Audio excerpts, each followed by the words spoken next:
It's Dustin Forbes making his return to the SportsCage. How are you, Dustin? I'm doing great, sitting in the press box high above the ice at Scotiabank Saddledome, ready for Game 7 tonight. Can't get better, really. Now, for us, watching from afar, 10,000 feet, because as Pats fans, we didn't make the playoffs this year, so now we're just curious about everybody else. How was Lethbridge able to go in and win games 1 and 2 in Calgary? Because a lot of people thought, you get a split, you're good. But you won both. Yeah, it was an interesting start to the series, quite frankly. And I think going into the series, a lot of people expected it to go the distance and be a long series. And here we are in Game 7. But the first 4 games was super unexpected. You referenced Lethbridge coming into the Saddledome and winning Games 1 and 2 and going home up 2-0. And then Calgary winning games 3 and 4 on the road. So it was a road series for the first 4 games. And I think most people would have thought, okay, through the first 4, you'll be 2-2, and then it'll be a best of 3. But I think the path to 2-2 was unexpected. And when reflecting on the first 2 games of this series, Lethbridge came in with a purpose, and they were strong defensively, especially in Game 1, did not give Calgary a breath of offensive opportunity. And when they did generate a couple of chances, Jackson Unger was really good, and then Jackson Unger was terrific in Game 2. Of course, he was the goaltender that led Moose Jaw to the championship last year, winning their first ever Edge South Cup, and acquired in December a part of the Braden Yager trade from the Warriors by the Hurricanes, and he was lights out in the first 2 games. And so that was a big reason as to why the Hurricanes were able to take the first 2 of this series. He only gave up the 1 goal in the first 2 games, and he kind of got back to himself in Game 6 on Saturday and was really good in a 5-1 victory for the Hurricanes to force a Game 7 tonight. So looking back at the first 2 games of the series, I think the biggest reason was the goaltending and just the commitment to the defensive side of the puck. And the Hurricanes were one of the better defensive teams during the regular season. They finished 4th. And that was with giving up a 10 spot in the last game of the season that didn't mean anything for the Hurricanes in Medicine Hat, and the Tigers were still battling to win the conference against Calgary. So, and prior to that, they were the 3rd best defensive team for pretty well 2.5 months. So, really good defensive efforts, and they're going to need the same tonight in Game 7. Dustin Forbes, Lethbridge Hurricanes play-by-play voice, joins us on the Western Pizza guest hotline. Lethbridge was active at the trade deadline.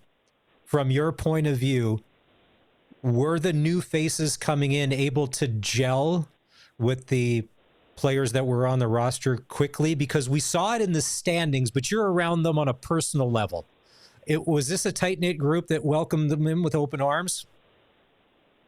Yeah, it was. And I think what you're alluding to is sometimes that doesn't happen, right? You bring in guys that have been competitors for a long time in your league or in your division. And sometimes there's, hard feelings. Bad blood. If hockey guys, right, bad blood. And if you know hockey guys as well as I do, some of them are grudge holders.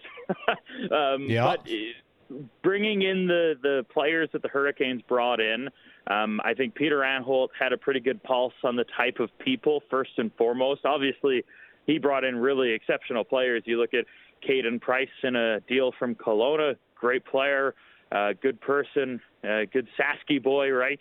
Braden Yager the same. Jackson Unger's a good person. Jordan Gustafson is an outstanding human being. So I think, and that's not an old, I guess, strategy in some regard for Peter Anholt in his time with the Hurricanes as general manager. He very much puts an emphasis on having good people first, and if you're a good hockey player second, that's great.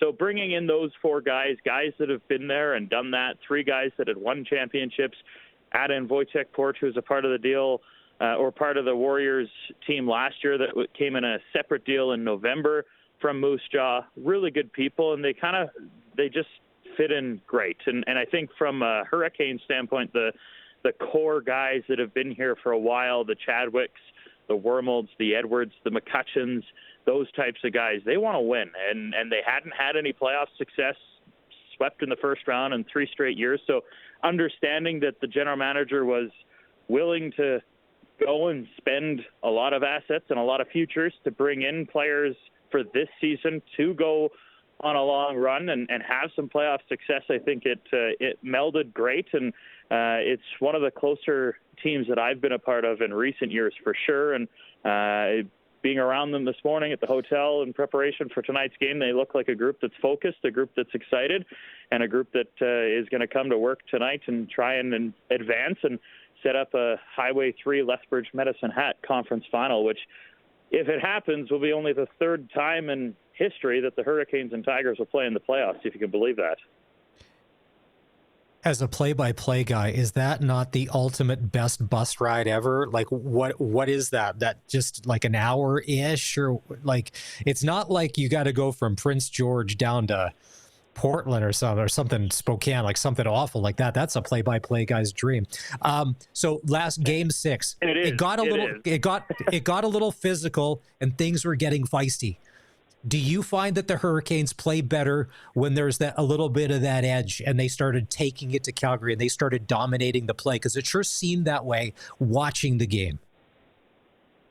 Yeah, I think when the Hurricanes are at their best, they play with a little bit of jam.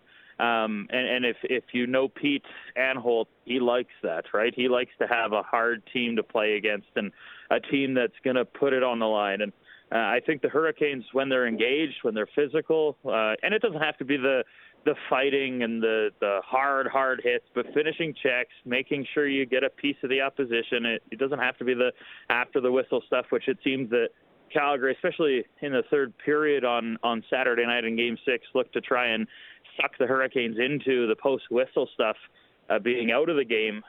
But when you can play between the whistles and you're hard and you're physical and you make the opposition pay the price and you pay the price as well, I think that's when the team is at their best.